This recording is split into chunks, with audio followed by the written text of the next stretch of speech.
Just one kiss times 108. Oh, my beloved. Oh, how long must I wait? Now give me one kiss times 108. Oh, my beloved. Now. Hello, everyone, and welcome to another Globetrotting with Gillespie. Yes, it's me, Dana Gillespie. And here I sit in the magnificent place known as the TAM, which stands for the Temple of Art and Music, in the Elephant and Castle in London. And it's a music venue, art venues you can see on the walls, guests every week. Now, there's a very rare thing in the music blues business, and that is to find another female blues artist.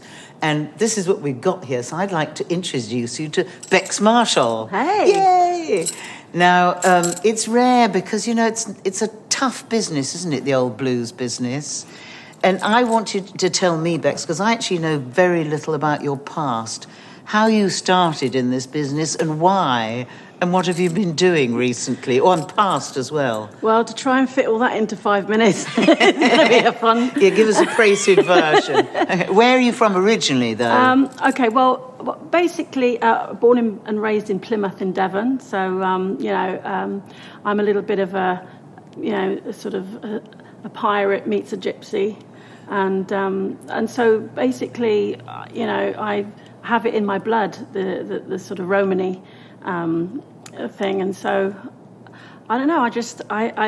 I left home when I was 16, and here I am today. Been on the road ever since. Yeah. Was there any particular, guitarists that turned you on to picking up the guitar and playing? Yeah, well, my parents obviously, with their music they play obviously had an effect on me. But my uncle had a great album collection, and it was all the classic rock blues from both sides of the Atlantic. So I was spoiled for choice, and I kind of, I had a 2 or 3 year sort of university education in his bedroom, if you like, before I thought, oh, I love these artists, and then I started imitating them and singing, all the great songs, the rock, the blues, from Janis Joplin to Tina Turner to Rod Stewart, and so that was my beginnings, and then of course, as I travelled and met people on my journey, I was educated into more roots and Americana, which I eventually incorporated into my music too. When you go out on the road now, how many people are with you, or do you do solo? I do solo, and I do a band scenario. So they're two different animals. Yes, I know. I love acoustic. I mean, my late husband Barry Everett ran the Borderline, and he was very instrumental in giving me that push to get up on the stage solo before big bands, so like Full House, and to get up there and to make it matter and to really sort of get people's attention was difficult. And it wasn't a question of knowing my stuff or it was actually getting up there and having that fear to sort of getting over the fear and getting up and just going for it, really forgetting and everything and just playing from my heart. And that is really where it is for solo, I think. For solo, it sounds far more successful than when I started in 1965. I was doing solo on guitar in the days when they had package tours, and I was at the end of the Great Yarmouth Britannia Pier with people like Tom Jones, the Hollies, and the Who. Amazing. And I was the bit of fluff, bit of cleavage skirt there, and I'd be praying that people weren't looking at my piddling around guitar. I would always play 12-string because I thought it made a bigger sound. Yeah. But I would be there, hoping that they would just be looking at my legs or tits and not at my guitar work. And I knew I was there probably just because they had to have a female in those days. And actually, it's quite good. It's great to be a female in this business. There's not so many of us around. No, that's true. And have you got any that you admire that are around now, apart from, I suppose, the obvious Bonnie Raitt? Well, I was going to say Bonnie Raitt. Yeah, how can you not? There's some great female guitarists out there, and doing it, and I mean, I think, anybody who's got the balls to get up and do it, and continue doing it is, I take my hat off to them. Not literally, obviously. Well, no, not after the lockdown. I've got to get my hair done before I do that. Me too. All those things have gone straight out the window. It's funny, one just doesn't care about certain things that you cared about before because there's no point in caring about them. There's nothing we can do about it. No, that's true. Are you somebody that sits at home and plays with yourself? Do you... You know what I mean? I do know what you mean. Yes. Wednesday the 24th, what was that? Masturbation day. Yes. Get that one in the diary then. Yes, big red letter day. No, I mean, because when one's younger, when you're in your teens or something, you sit with an instrument in your hand all day long. But now that we're older, you probably don't. Well, I've done that for many years, and I still do, because it's I mean, practice when you're on the road, you're playing every night, and so you're doing it. But like this lockdown, sometimes I go days and days, and I think I haven't played this week, and I really got to, And so sitting watching a movie and just playing is great, but it's not so great for the people that are trying to watch the movie. How about, do you write your own material, or do you stick with, traditional blues? I really do, and I love to write songs. And I started a writing retreat, actually, a couple of years ago in Cyprus, because I thought, well, people struggle to find that time to create, and you have to be in a kind of environment to create. I think you need to be relaxed. You need to be in that zone of creativity, and so I thought it would be a good thing to do, and so I've been trying to do that the last few years. But I mean, I've written songs on airplanes and buses, like you do, but it's that time where you're on your own. You're on a bus on your own, or you're on the flight on your own. And we're not going anywhere. When were you last on a flight? No. Oh, God. When was I last on a flight? I think, it was coming back from Cyprus, I think, at the end of 2020. One has to remember... Oh, no, LA, sorry, last year. Name dropping, how marvellous. I know, I remember that because someone was coughing their guts up about 3 hours over, and I'm thinking, that COVID thing I was reading about that in the paper the other day. They keep saying, though, that the air is swirled round and cleaned every 3 seconds. It might be a load of baloney, I'm not sure.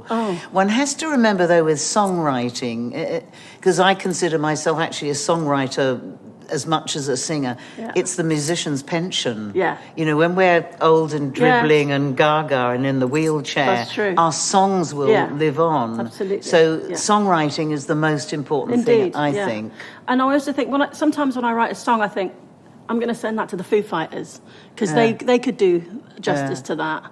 Do you, though? I mean... I don't, because I think, maybe I won't. I often think this would be good for somebody, and then I think, I don't know where to find them, so I just send it to the publisher instead. There's a good friend of mine on songlink.com, David Stark. Yes, David Stark, yes. He's a great middleman for that. So I should be more involved with that. I know, I promote it all the time, but I've never used him, and I feel like, oh God, I hate myself for that.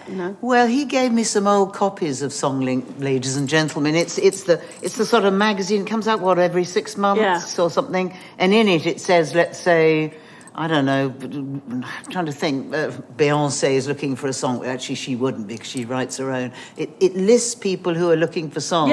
And then but they only take songs if submitted by your publisher. Right. Okay. So you can't, as Fred Bloggs, just send, that looks good, I'll send it in. Okay. They actually won't even touch it, which I think is awful. In fact, your publisher should be doing it for you anyway, so you don't even have to think about it. Yeah, I mean, with all the, with the problems with Spotify, and, the artists just don't get the money for their songs. I don't I don't even expect anything these days Join from it. the club. If you don't expect it, you're not disappointed. That's my attitude. No, I was brought up with a mother who always said, "Blessed is sure he, you get it. blessed is he that expecteth nothing, for he shall not be disappointed." Yes. It's probably from the Bible or something. She was forever quoting little pithy sayings, but it's true. Yeah. So, do you know when your next gig is? I thought you were going to say royalty check. So I was going When's the next royalty It's check? in April, PRS, please.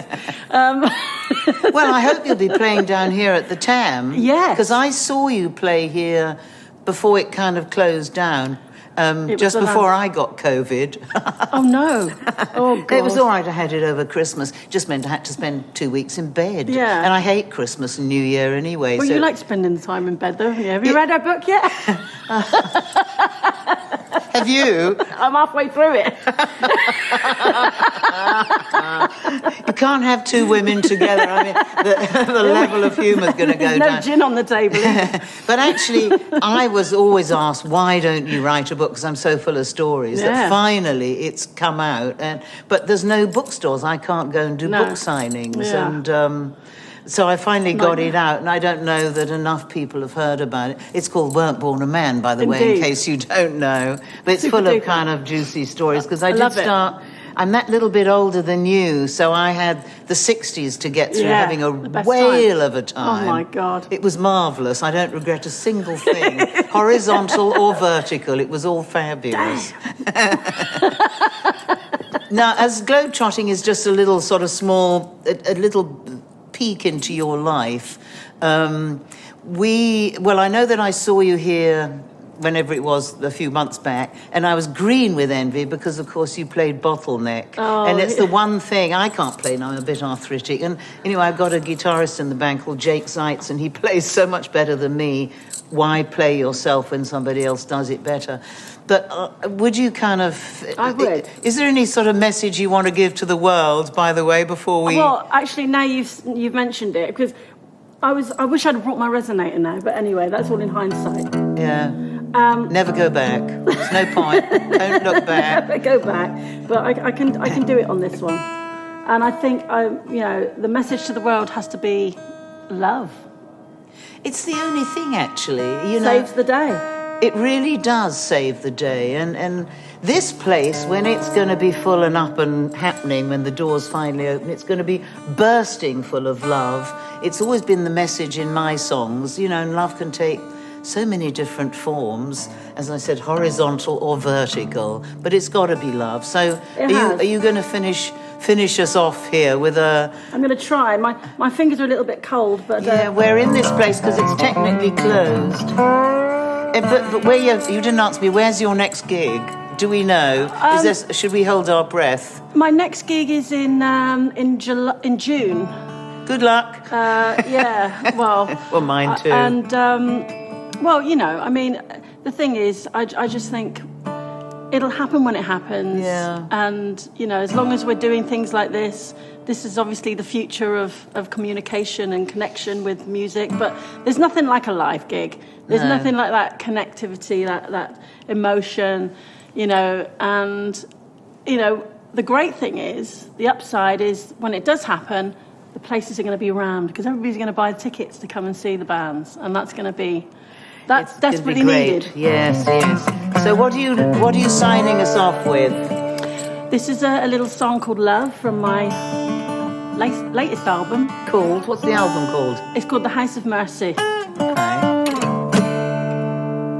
Everybody wants something they love.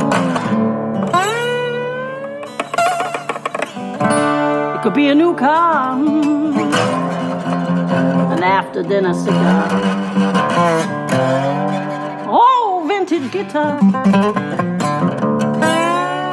Love is a beautiful thing, sent from up above. It's a golden ring, it's a dangerous drug, but it needs a little spark, and it feeds on trust. And if you get a motor going,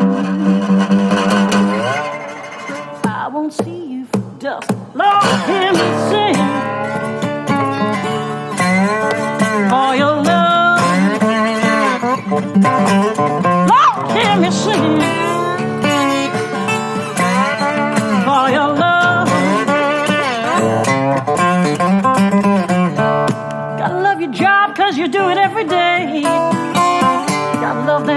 don't let them miss me. Gotta love the house you live in. Gotta love your God, forgive me, I have sinned. Love your heart and cut out the fat. All you won't be able to love it all. And what's the use of that? Gotta love the bike you ride. Gotta love the mountains of death you're in. Lord, hear me sing for your love. Lord, hear me sing for your love, darling. Sing it.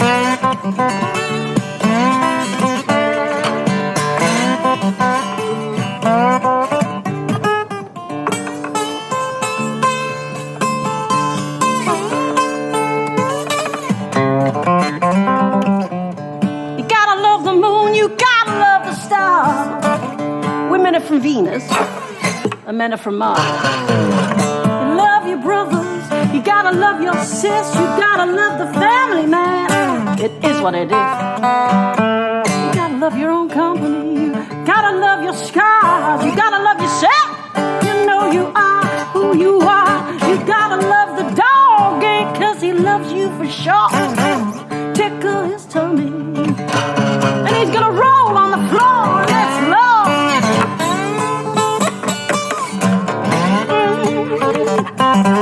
Lord, hear me sing. Oh, your love. Love got me into trouble. Love pays my bail. Love sent me away, and then love drags me back again. Love keeps me waiting. Love makes me crawl. And then I realized I was never in love at all. Love singing, singing love, love child. That beautiful, wonderful, heavenly thing.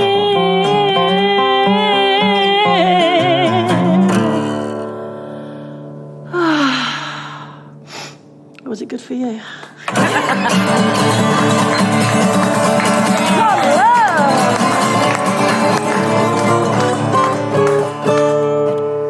Yes, that was marvellous. Bex Marshall. Thank you, ladies and gentlemen, for listening to this marvellous woman, and thank you for coming along here. There's not enough women in the business. We should have a row about 4 of us. Yes, next indeed. time. I shall be at your next gig. Yes. When you're next here at the TAM. And I shall be at yours. Well, I don't know where. Yeah. This place is fantastic, by the way. It is the best, actually. It's the next hot ticket in town. So from us all here at the TAM, till next time, Globetrotting with Gillespie says goodbye. Yes, indeed. How long must I wait now?